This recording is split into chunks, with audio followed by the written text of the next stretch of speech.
Bonjour à tous et bienvenue à ce webinaire donc sur la plateforme e-collaboratrice. Nous allons voir aujourd'hui les deux modules, donc gestion de l'entreprise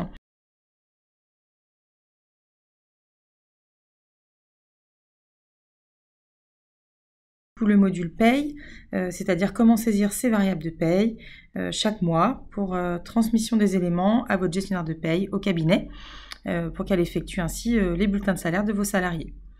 Voilà, donc là on se retrouve donc sur la page de connexion donc, qui est accessible via tout navigateur internet, donc sur le drive.ecollaboratrice.com.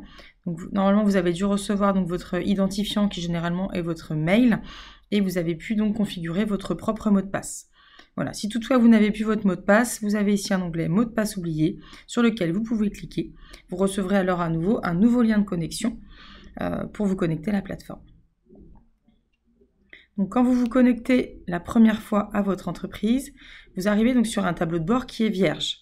Voilà, donc vous pouvez cliquer sur la petite roulette en haut à droite, ici « Personnaliser mon tableau de bord » afin d'afficher les éléments que vous souhaitez voir, qui vous semblent importants. Donc là, en l'occurrence, dans la formule du coût découverte, vous pouvez avoir accès aux variables de paye et aux autres éléments.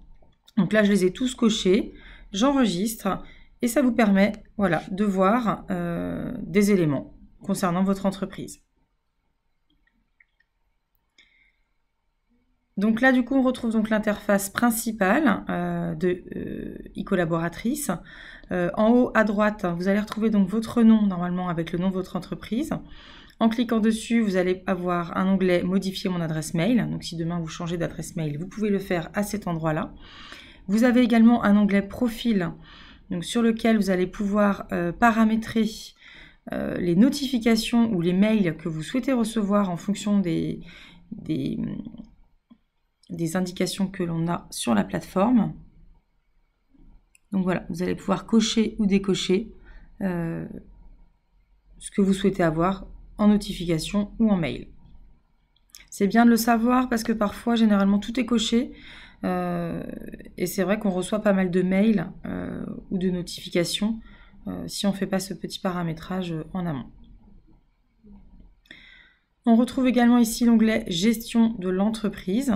Donc cet onglet, vous le retrouvez donc ici, mais vous pouvez également y avoir accès à gauche dans gestion de l'entreprise.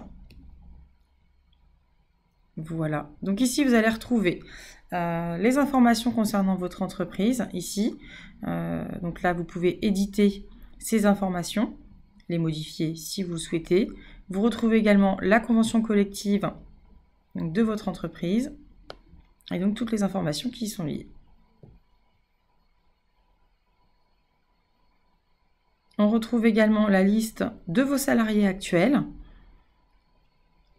Voilà, cette interface donc, est mise à jour automatiquement par votre gestionnaire de paye à la sortie ou à l'entrée d'un nouveau salarié, ce qui vous permet d'avoir un registre du personnel à jour, 7 jours sur 7, 24 heures sur 24. Donc ce registre du personnel, vous pouvez le télécharger en PDF ou en format Excel. À droite du coup de l'onglet registre du personnel, on retrouve ici les visites médicales. Donc vous allez pouvoir ici rentrer pour chaque salarié la date de la dernière visite. Par exemple ici on va mettre le 23 mai. Et on va indiquer que la prochaine visite doit être faite dans un an. Cela vous permettra d'avoir un rappel 10 jours avant la date butoir pour que vous puissiez prendre rendez-vous en temps et en heure. Sur cet onglet ici, vous avez donc le récapitulatif de tous les salariés et des dates limites pour la prochaine visite médicale. Ici, vous avez un onglet « Ajouter un nouveau salarié ». Généralement, c'est votre gestionnaire qui le fait, donc cet onglet, vous n'avez pas besoin de l'utiliser. En dessous, on a 5 invitations en attente. Cela veut dire qu'on a envoyé des invitations de connexion donc, à des salariés. Et nous sommes en attente, en fait, de leur première connexion. Voilà. Donc effectivement, la plateforme, vous y avez accès en tant que gestionnaire, en tant qu'entreprise, en tant qu'employeur, mais vos salariés peuvent également avoir leur accès pour pouvoir renseigner leurs variables de paye, leurs horaires, chaque jour. Donc chaque salarié du coup est indiqué ici. Vous avez donc la fiche d'information du salarié qui est ici, que vous pouvez éditer. Voilà. Si vous souhaitez que votre salarié ait accès à la plateforme, vous avez donc une petite coche qui permet donc de lui ouvrir ses accès. Donc je vais prendre ici par exemple cette personne. Voilà. Donc qui n'a pas encore son accès collaboratrice, donc qui est bien enregistré sur la plateforme, mais qui n'a pas ses accès. Vous pouvez ici renseigner son adresse mail et ensuite activer son compte e-collaboratrice. Donc cette personne recevra un mail de première connexion où elle définira son mot de passe.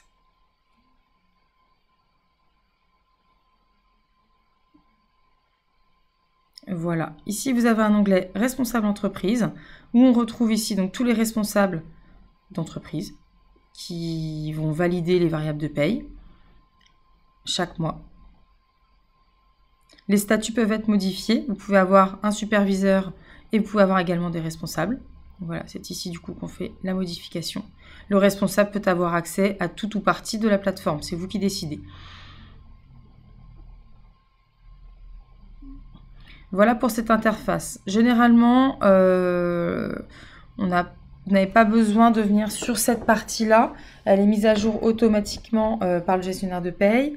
Voilà, mais c'est bien de savoir que ça existe. Ça vous permet d'avoir la liste de vos salariés et puis de pouvoir gérer au besoin les responsables d'entreprise ou avoir accès au registre du personnel ou autre. Nous, ce qui va nous intéresser, du coup, ça va être la partie plutôt qui est sur l'onglet paye. Donc là, du coup, on va voir comment renseigner les variables de paye de vos salariés chaque mois pour les transmettre à votre gestionnaire.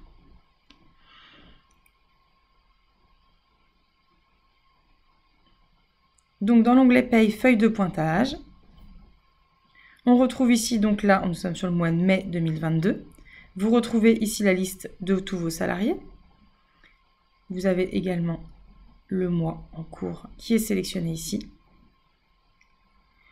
En dessous, on retrouve donc les variables de paye pour le salarié nommé ici. Si vous avez des informations à renseigner à votre gestionnaire pour ce mois-ci, c'est ici que vous allez le rentrer. Vous allez indiquer du coup le montant de la compte ou de la prime exceptionnelle qui est donnée pour le mois de mai. Si toutefois vous avez des informations autres qui ne sont pas notées dans ces questions-là, vous pouvez les noter en observation. Hein. Votre gestionnaire de paye les retraitera à la suite. Donc première partie, variable de paye.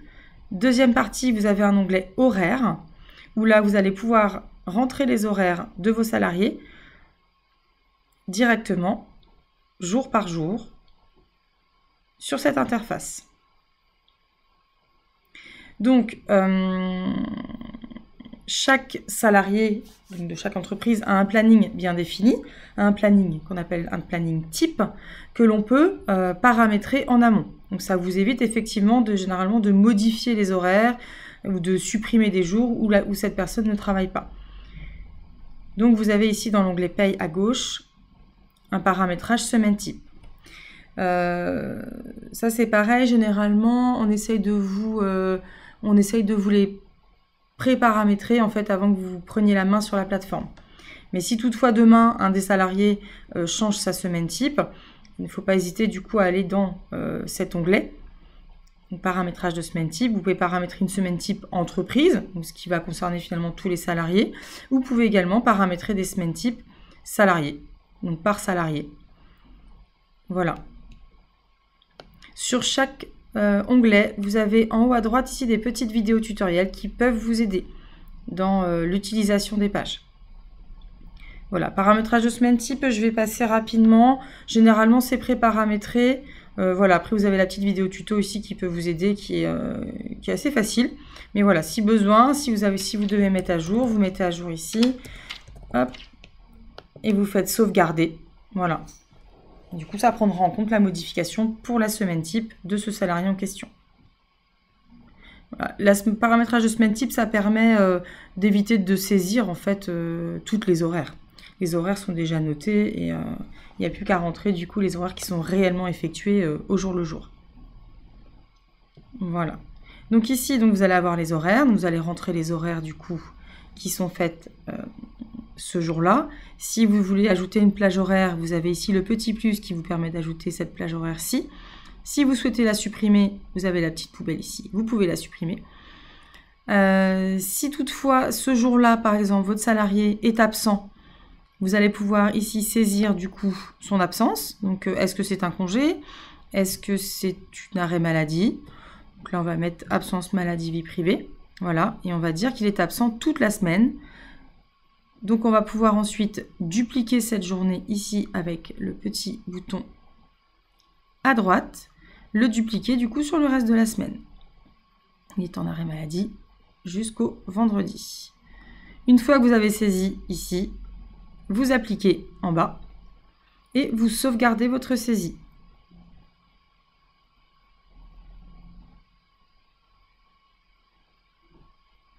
Une fois que c'est sauvegardé, c'est bon, les informations sont bien gardées. Arrivé en milieu de mois, généralement vers le 20, 22, ça dépend après quand est-ce que vous souhaitez transmettre vos variables de paye. Une fois arrivé à cette date-là, vous vous dites c'est bon, on clôture le mois, j'envoie les informations à mon gestionnaire de paye. Vous avez ici un bouton, bon là ma page est en train de charger. Vous avez ici un bouton en bas, envoyer pour salaire, ce qui vous permet du coup d'envoyer les éléments à votre gestionnaire de paye. Envoyer pour salaire donc est à faire à chaque fin de mois, ou à chaque clôture du mois en fait on va dire. Il faut que tous vos salariés soient en mode terminé. Alors là je vais le faire du coup pour ce salarié ici. Donc on va terminer la saisie, on voit bien, hein, elle sera visible par votre gestionnaire de paye et vous ne pourrez plus la modifier. Donc on va faire OK. On termine la saisie.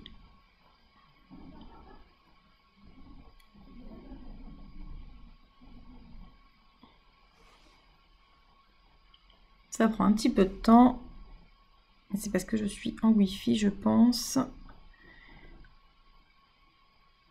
Donc une fois que la saisie est enregistrée, on va voir le salarié ici, donc c'était marqué en cours, en jaune.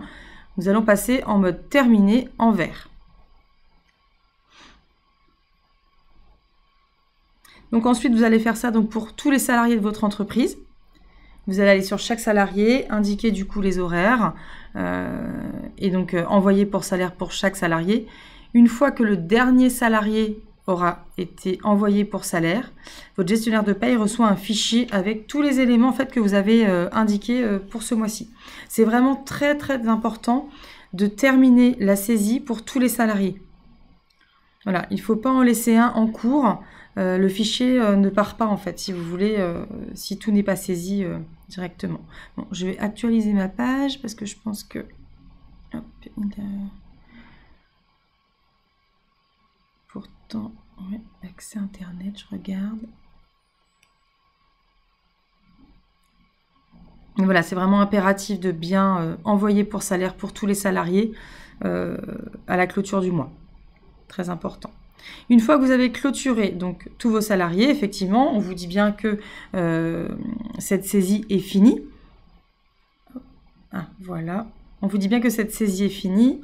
Donc voilà, on voit bien ici que le salarié est passé en terminé. Donc tous les autres, du coup, sont toujours non saisis. Donc on ne va pas tous les faire, hein, parce que ça va prendre un peu de temps. Mais on voit bien qu'il est terminé. Et vous avez ici un bouton en bas, demander la régularisation qui s'affiche. C'est-à-dire qu'effectivement, si vous envoyez vos éléments, on va dire vers le 20 du mois, si toutefois il y a des heures qui ont été faites ou des absences qui se sont intégrées sur la dernière semaine, vous pouvez toujours demander la régularisation en cliquant sur le bouton. Donc vous allez pouvoir sélectionner du coup les jours concernés, modifier les horaires ou indiquer l'absence si toutefois il y a une absence, et vous allez pouvoir envoyer la régularisation. Donc en fait, cette modification sera prise en compte sur le mois suivant.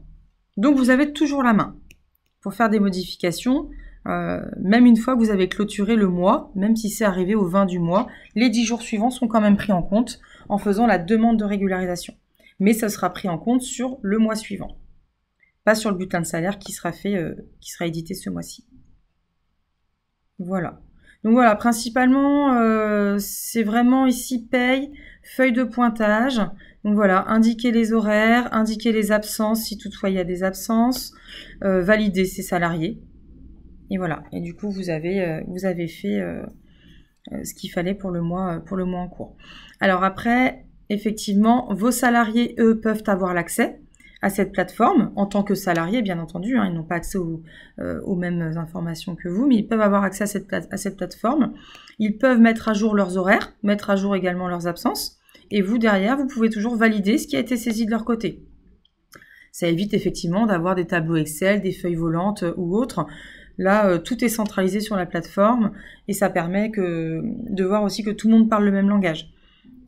Votre salarié, vous et votre gestionnaire employeur, et votre gestionnaire de paye, vous parlez le même langage, vous avez la même interface. Donc ça évite vraiment les erreurs au niveau de la saisie et de la ressaisie sur les variables de paye.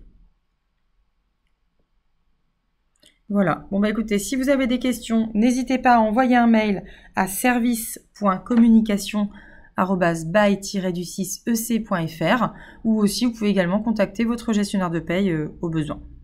Voilà. Bon, bah je vous souhaite à tous une excellente journée et je vous dis à très bientôt. Au revoir.